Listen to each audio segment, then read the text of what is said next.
이왕이면 좀 웃으시면서 하시죠. 표정이 다 굳었습니다. 자, 우리 같이 영광스러운 하나님의 말씀을 함께 봉독하겠습니다. 저는 하나님 말씀을 읽으면서 가슴이 뭉클뭉클해요. 하나님의 말씀에 대한 경의를 우리가 표함이 당연하다고 생각합니다. 그래서 우리 한번 자리에서 일어나셔서 사도행전 5장 1절로 11절 말씀을 우리 같이 한 목소리로 우리 힘차게 같이 성경을 봉독하도록 하겠습니다. 말씀 읽겠습니다. 시작.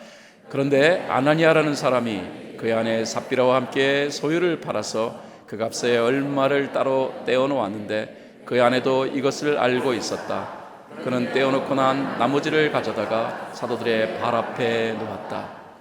그때 베드로가 이렇게 말하였다. 아나니아는 들으시오. 어찌하여 그대의 마음이 사탄에게 홀려서 그대가 성령을 속이고 땅값에 얼마를 떼어 놓았소. 그 땅은 팔리기 전에도 그대의 것이 아니었소. 또 팔린 뒤에도 그대 마음대로 할 수 있었던 것이 아니었소. 그런데 어찌하여 이런 일을 할 마음을 먹었소. 그대는 사람을 속인 것이 아니라 하나님을 속인 것이요. 아나니아는 이 말을 듣고 그 자리에서 쓰러져서 숨졌다. 이 소문을 듣는 사람은 모두 크게 두려워하였다. 젊은이들이 일어나 그 시체를 싸서 메고 나가서 장사를 지냈다. 3시간쯤 지나서 아나니아의 아내가 그동안에 일어난 일을 알지 못하고 들어왔다. 베드로가 그 여자에게 물었다. 그대들이 판 땅값이 이것뿐이요? 어디 말해보시오. 그 여자가 대답하였다. 예, 그것뿐입니다. 베드로가 그 여자에게 말하였다. 왜 그대들 내외는 서로 공모해서 주님의 영을 시험하려고 하였어? 보시오, 그대의 남편을 묻은 사람들의 발이 망문에 다다랐으니 그들이 또 그대를 메고 나갈 것이요. 그러자 그 여자는 그 자리에서 베드로의 발 앞에 쓰러져서 숨졌다. 젊은이들이 들어와서 그 여자가 죽은 것을 보고서 메어다가 그 남편 곁에 묻었다. 온 교회와 이 사건을 듣는 사람들은 모두 크게 두려워하였다. 아멘. 자리에서 앉으시기 바랍니다. 한 해를 보내고 새로운 한 해를 맞이하는 교차점 위에 서 있습니다. 여러분, 송구 영신 예배 왜 드리십니까?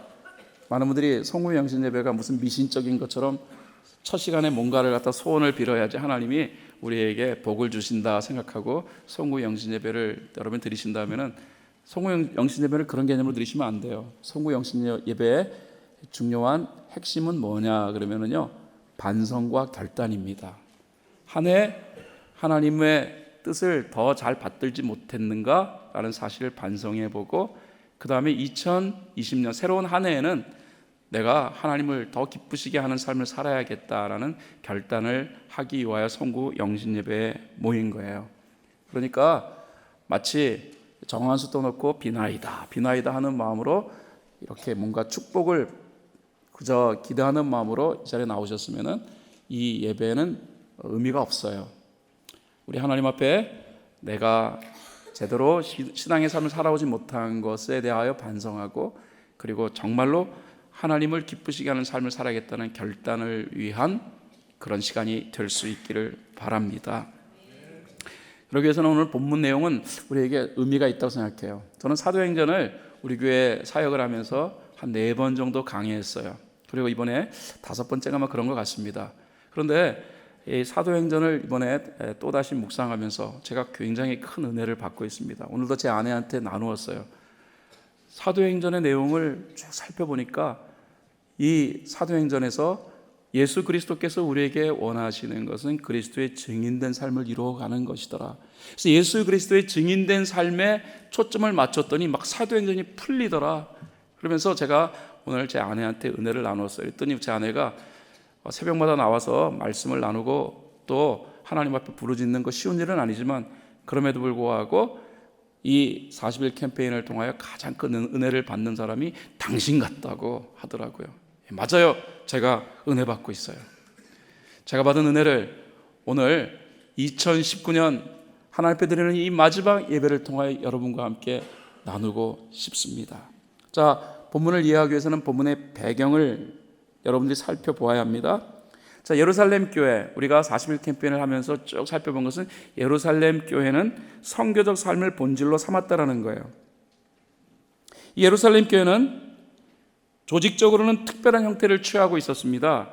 외적으로는 사도들이 중심이 되어서 이 교회가 움직이는 듯 보이지만은, 그러나 실상 여러분이 성경을 잘 읽어보시면 교회 중심에는 성령이 계셨다라는 거예요.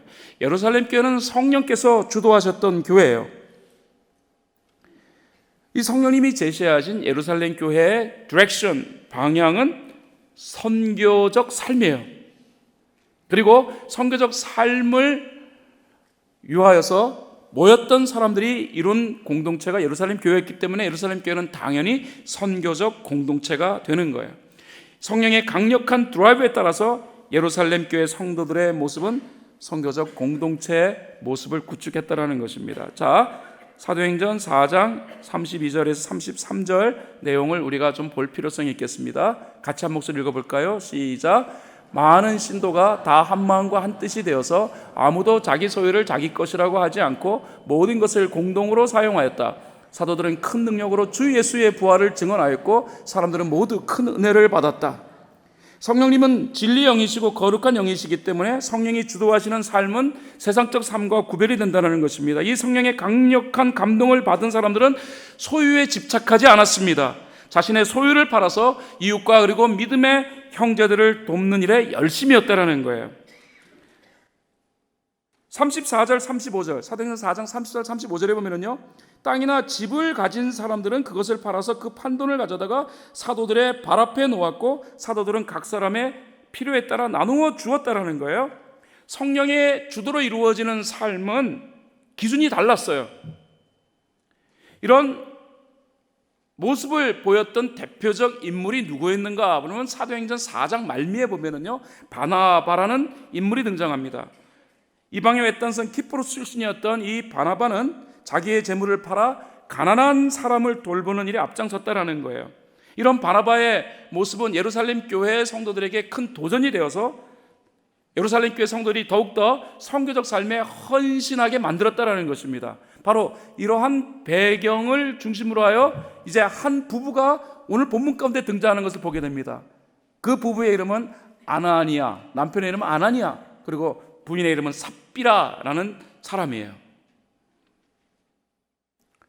이 아나니아와 삽비라에 대하여서 우리들이 성경을 읽으면서 굉장히 혼란스러워요.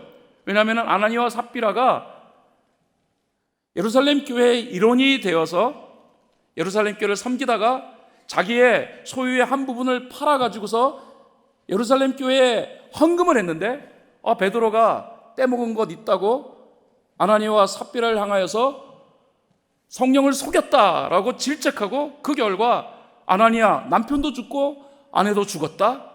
그래서 우리는 이 내용을 접하면서 이 하나님 앞에 정말 우리의 있는 모든 것들을 다 헌금하지 아니하면은 하나님이 우리의 생명도 취하시나 보다 라면서 우리는 이 부분을 상당히 의아스럽게 곤혹스럽게 생각하는 거예요. 오늘 본문은 사실 엄밀하게 말하면 돈 얘기 아닙니다. 많은 분들이 아나니아와 삽비라의 이 사건을 두고 헌금에 대한 내용을 성령이 제시하나 보다라고 생각하시면 여러분들은 성경을 잘못 읽으신 거예요. 오늘 본문은요, 우리에게 얼만큼의 헌금을 해야 되는가, 헌금의 액수가 얼마나 되어야 되는가 하는 부분을 다루려는 것이 아니라 오늘 본문은 우리에게 있어서 상당히 중요한 내용을 우리에게 제시합니다. 그 두 가지 중요한 내용을 여러분과 함께 이 한 해가 이제 저물어가는 12시가 다 되는 이 시점에 여러분과 함께 나누고자 하는 거예요. 그런데 이 말씀은 굉장히 중요한 말씀이에요.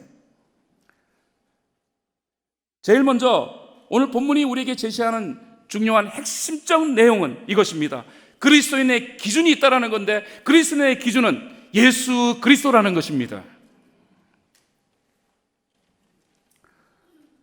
자, 사도행전 5장 1절 2절 말씀으로 가보도록 하겠습니다. 그런데 아나니아라는 사람이 그의 아내 삽비라와 함께 소유를 팔아서 그 값에 얼마를 따로 떼어놓았는데 그의 아내도 이것을 알고 있었다. 그는 떼어놓고 난 나머지를 가져다가 사도들의 발 앞에 놓았다. 본문이 제시하는 객관적 내용은 뭡니까? 아나니아와 삽비라가 소유를 팔아서 그 중에 일정한 부분을 제외한 돈을 구제를 위하여서 헌금했다라는 거예요. 그런데 베드로는 이런 아나니아와 삽비라의 행동에 대해서 언뜻 이해가 되지 않는 평가를 내리고 있다는 것입니다. 3절에 베드로가 아나니아와 삽비라를 향하여 이런 말을 하는 거예요. 아나니아는 들으시오. 어찌하여 그대의 마음이 사탄에게 홀려서 그대가 성령을 속이고 땅값에 얼마를 몰래 떼어놓았소. 베드로의 표현은 자신의 소유를 팔아서 구제를 위해 헌금하는 것에 대해 칭찬을 하지 못할 망정 전액을 다 헌금하지 않았다는 점에 대하여 비판하고 비난하는 것처럼 들려요. 그래서 우리가 이 본문을 읽으면서 헷갈린다 라는 느낌을 가질 수밖에 없어요. 더 황당한 건 뭐냐면은 이랬던 아나니아가 죽었다라는 것입니다. 사도행전 5장 5절 상반절에 보면은 이 베드로의 질책을 받은 아나니아, 베드로의 질책의 말을 듣고 그 자리에서 쓰러져서 숨졌다.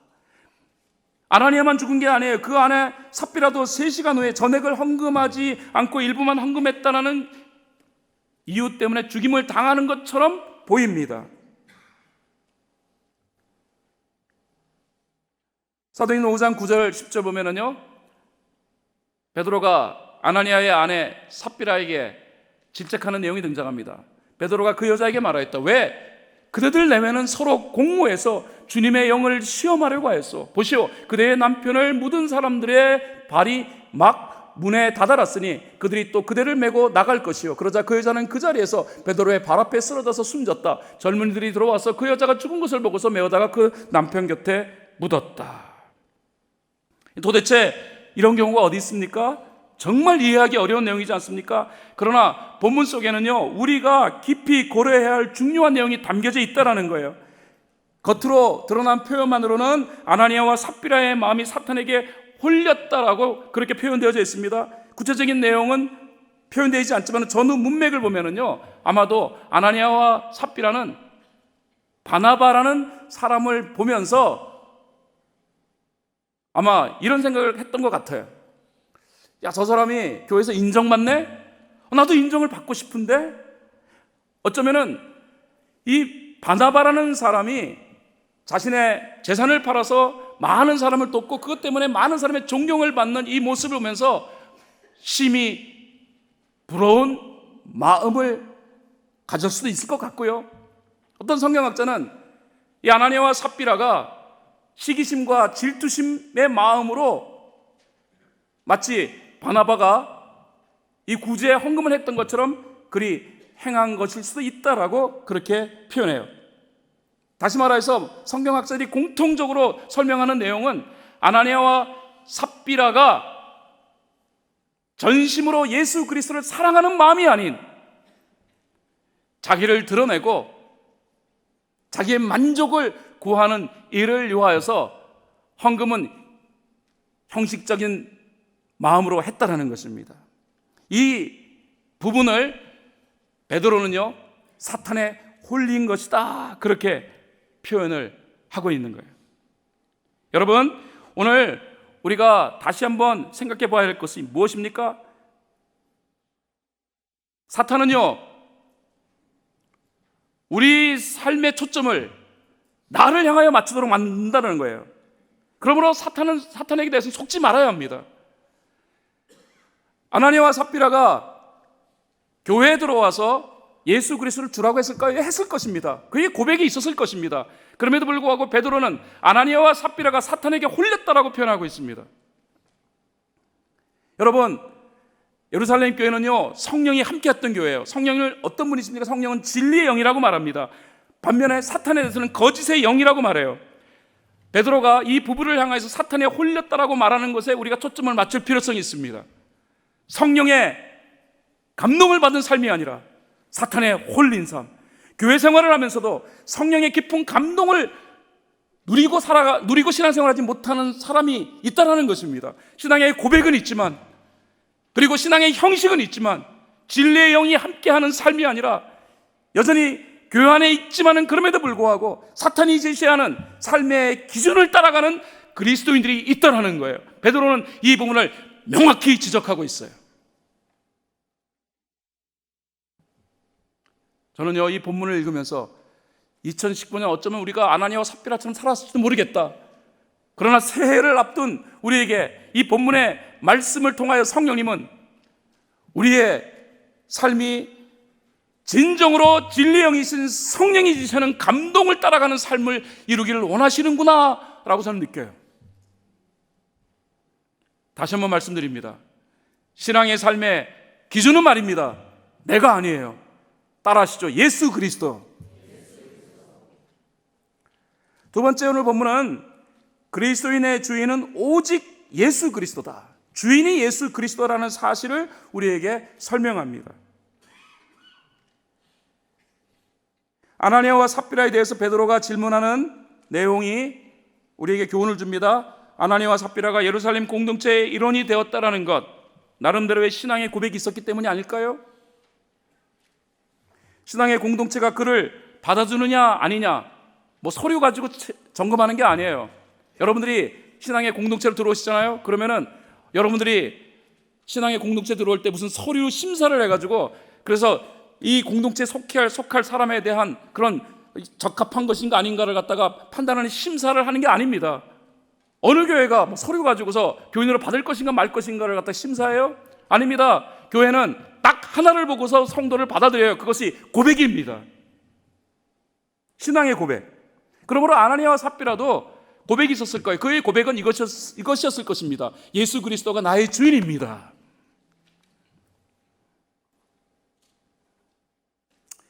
물론 그 고백이 진실된 건지 아닌지는 자신과 성령의 몫입니다. 그 고백이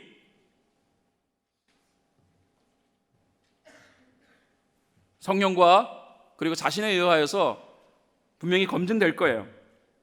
성령께서 때로 그러므로 마음에 찔림을 주거나 양심에 가책을 주실 때는 이게 성령님이 내 마음에 감동을 주시는 것이다 생각하고 우리가 그 성령의 음성에 귀를 기울일 필요성이 있어요.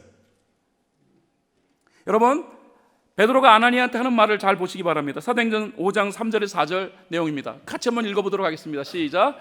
그때 베드로가 이렇게 말하였다. 아나니아는 들으시오. 어찌하여 그대의 마음이 사탄에게 홀려서 그대가 성령을 속이고 땅값의 얼마를 몰래 떼어놓았소? 그 땅은 팔리기 전에도 그대의 것이 아니었소? 또 팔린 뒤에도 그대의 마음대로 할 수 있었던 것이 아니었소? 그런데 어찌하여 이런 일을 할 마음을 먹었소? 그대는 사람을 속인 것이 아니라 하나님을 속인 것이요. 그러니까 베드로가 말하고자 하는 핵심이 뭔가를 베드로가 설명하는 거예요. 베드로는 지금 돈을 얘기하는 게 아니에요. 이 부분을 확실하게 하고자 이 말을 하고 있는 것입니다. 얼마를 헌금하느냐는 전적으로 아나니아와 삽비라의 자유예요. 베드로가 그 말을 하고 있는 거예요. 당신의 땅이 팔리기 전에도 당신 땅이었고, 팔고 나면 당신 돈을 가지고 있는데 그것도 당신 돈이야. 그러므로 헌금을 얼마 하느냐 하는 것은 당신의 자유요. 그런데 베드로가 지금 무엇을 지적하고 있습니까? 베드로는 아나니아와 삽비라의 거짓말을 지적하고 있는 거예요. 이 아나니아의 행태에 대해서 베드로는 사탄에 홀렸다, 그리고 성령을 속였다라는 표현을 반복적으로 사용하며 그가 질문을 던집니다. 이 베드로의 질문에 대해서 아나니아가 어떻게 답변했는지는 성경에 기록되어 있지는 않습니다. 하지만 마지막 결론부에 이르러 베드로는 아나니아가 하나님을 속였다라는 표현을 합니다. 이 말을 들은 아나니아는 죽습니다. 여러분, 그렇다면 아나니아는 무엇을 속였을까요? 돈의 액수를 속였을까요? 돈의 액수를 속인 것 때문에 죽었다고 생각하십니까? 아닙니다. 아나니아가 속였다라는 것은 주재권을 속인 거예요. 이번호는 주님, 예수를 향하여 주님이라고 표현했지만 실제적으로는 그 주님을 주님으로 인정하지 않았다라는 거예요. 고백을 통해 주님을 외쳤고 교회에서 아마 봉사도 했을 것입니다. 아나니아와 삽비라는 어쩌면 직분자였을지도 몰라요. 겉으로는 주님 많이 내세웠을 것입니다. 그러나 실상 말입니다. 아나니아와 삽비라의 주인은 자기 자신이었어요. 공동체를 위한 구제 헌금, 예수의 이름으로 하는 듯 보여졌지만 실상은 자신들의 이름을 드높이고 싶었던 커다란 욕구가 아나니아와 삽비라에게 있었던 거예요. 베드로는 예수 그리스도를 주로 고백하면서 실상은 자신의 주인됨을 결코 포기하지 아니하는 아나니아와 삽비라의 행태를 아주 무서운 말로 표현해요. 속이는 행위. 여러분, 나는 이 부분을 굉장히 두렵게 봤습니다. 입으로는 주여, 주여 말하지만 실상 나의 주인은 나예요. 여러분, 예수 그리스도에 대한 명확한 주재권이 상실된 삶은 무기력한 삶이에요. 교회가 세워지고요, 그리고 교회에 질서가 세워져야 할 시점에 이 주재권이 명확하지 않다라는 것이 얼마나 큰 문제인가 하는 것을 성령께서 보이시기 위하여서 성령님은 아나니아와 삽비라의 생명을 취하셨어요. 아나니아의 죽음은 그러므로 큰 상징성을 갖습니다. 주재권의 중요성이에요. 예수를 따르는 자의 삶의 생명은 주인을 분명히 하는 것이다. 이 아나니아와 삽비라의 죽음은 예루살렘 교회 성도들의 큰 두려움이 되었습니다. 사도행전 5장 5절 하반절에 보면은 이 소문을 듣는 사람은 모두 크게 두려워하였다, 그렇게 성경이 말하고 있어요. 근데 여기서 이 소문을 듣는 사람, 여기서 듣다에 해당되어지는 동사형은 헬라어로 아쿠온타스라는 단어로 되어 있습니다. 근데 이게 시제가 중요해요. 이 시제는 현재 분사형이에요. 그러니까 이를 통해 가지고 아나니아의 죽음에 대한 내용을 이해한 사람은 아나니아의 죽음을 직접 본 사람이라는 뜻이에요. 그러니까 아나니아가 주재권을 인정하지 아니하고 성령을 속였어요. 하나님이 아나니아의 생명을 취했습니다. 그때 예루살렘 교회 성도들이 그것을 봤단 말입니다. 그 광경을 직접 보았던 예루살렘 교회 성도들은 크게 두려워하였다라고 성경이 표현하는데, 여기서 크게 두려워하였다라는 헬라어 원어는 포보스라고 되어 있어요. 이 포보스라는 것은 하나님을 향한 경외심을 갖다라는 의미도 있지만은 하나님의 뜻을 분명히 받아들이다라는 뜻도 가지고 있어요. 성령께서 예루살렘 교회 성도들에게 그리스도인의 삶의 진정한 주인은 예수다라는 사실을 강력하게 드러내셨다는 것입니다. 여러분, 이 부분 주의해 두셔야 합니다.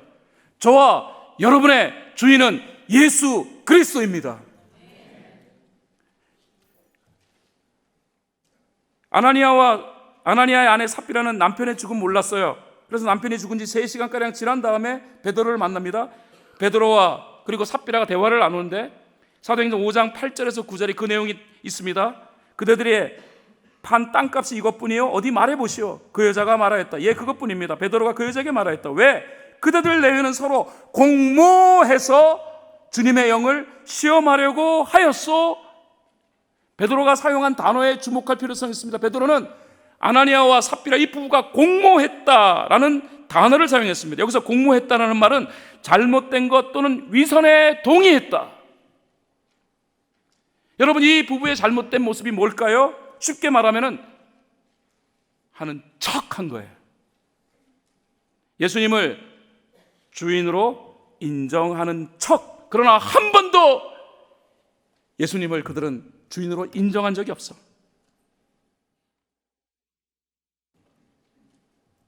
성경학자들은 베드로가 아나니아와 삽비라에게 질문 형태로 접근한 것, 스스로를 돌아보며 깊이 반성한 후 새로운 결단을 지독해 하려는 의도로 시작된 것이다, 그렇게 설명하더라고요.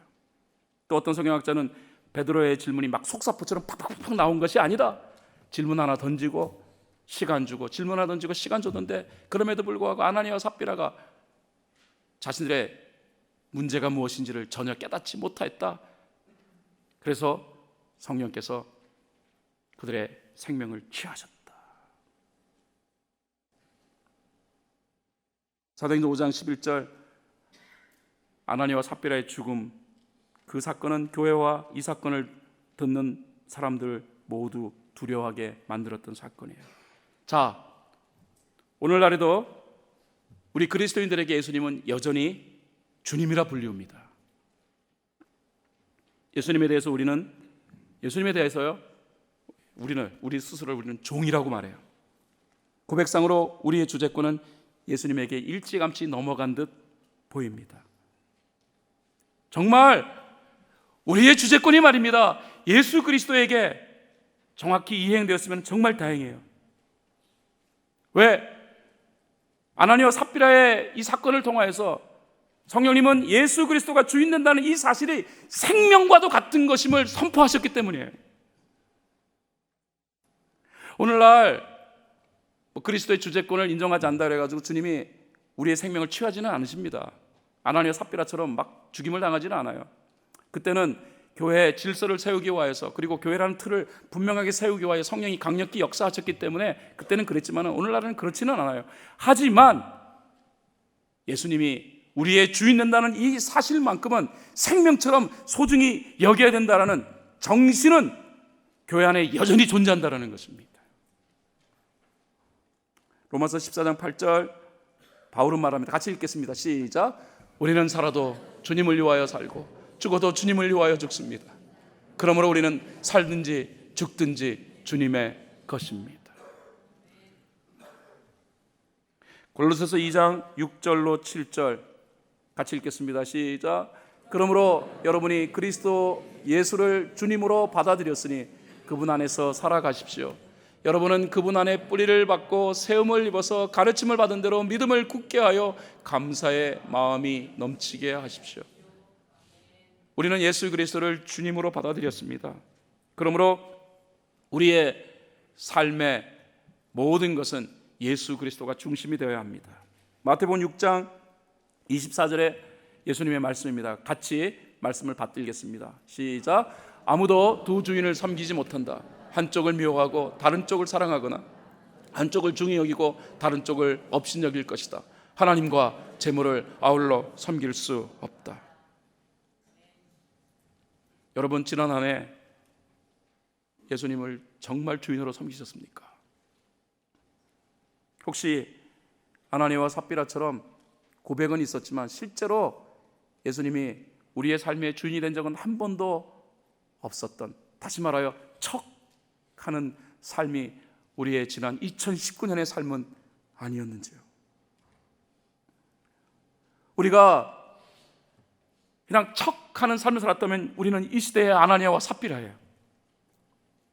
적당히 믿고 적당히 자기 것 챙기며 신앙생활 제대로 하는 것처럼 표현하고 이에 맞장구를 쳤으면 우리는 아나니아와 부부와 삽비라 부부가 공모한 것처럼 잘못된 것과 위선에 동의한 자일 뿐이에요. 그러므로 돌아봐야 해요. 반성해야 해요. 회개해야 해요. 반성과 회개는 결단을 전제로 하는 거예요. 반성이 반성으로 끝나고 회개가 눈물, 콧물 짜는 것에서 끝나면 의미 없어요. 결단이 필요해요. 말씀을 준비하며 마음이 굉장히 아팠어요. 이 시대 그리스도인들은 고백은 있지만 실제로 예수 그리스도가 우리의 주인이라는 이 사실을 실제적으로 인정하지 않는 그리스도인이 너무 많다. 혹 내가 이 시대의 아나니아 아니면 삽비라가 아닐까?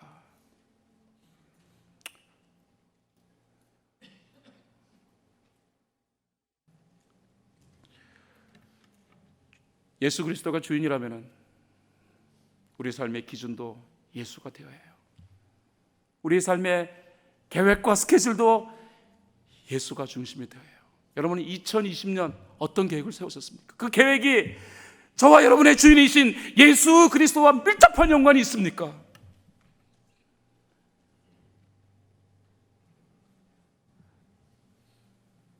내 삶의 모든 스케줄이 얼만큼 예수 그리스도와 연결되어 있는지요.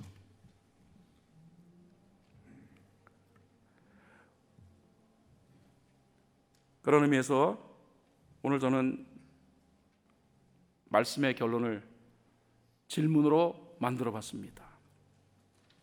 첫 번째 질문, 여러분 스스로에게 질문하십시오.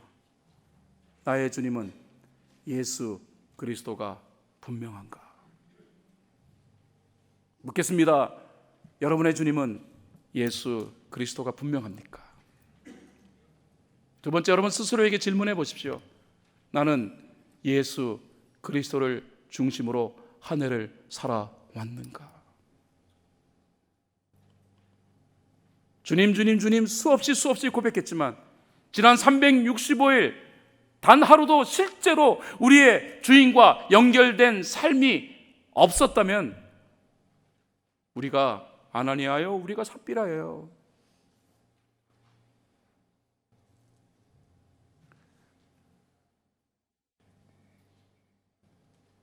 이 저녁에 성령께서 오늘 본문의 말씀을 우리에게 제시하는 큰 이유는 단순한 질책을 하고자 하심이 아니라 사실 새롭게 우리를 향하여 성큼성큼 다가오는 한 해를 우리가 어떻게 살아야 하는가에 대한 분명한 깨달음을 주시기 위하여 이 말씀을 주신 줄 압니다. 그러므로 세 번째, 여러분이 스스로에게 질문해야 할 내용은 이것입니다.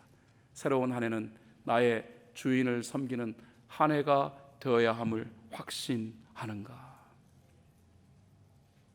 말씀에 대한 적용입니다. 오늘 우리는 이 송구 영신배를 통하여 예수 그리스도를 주인으로 온전히 인정하지 않았음을 반성하며 회개하는 시간을 갖고자 합니다. 그리고 새롭게 우리를 향하여 성큼성큼 다가오는 한 해를 예수 그리스도 중심으로 살아갈 것을 헌신하기를 원합니다. 이것이 저와 여러분이 이 한 해를 보내고 새로운 한 해를 맞이하는 시점에 적용해야 할 중요한 내용입니다.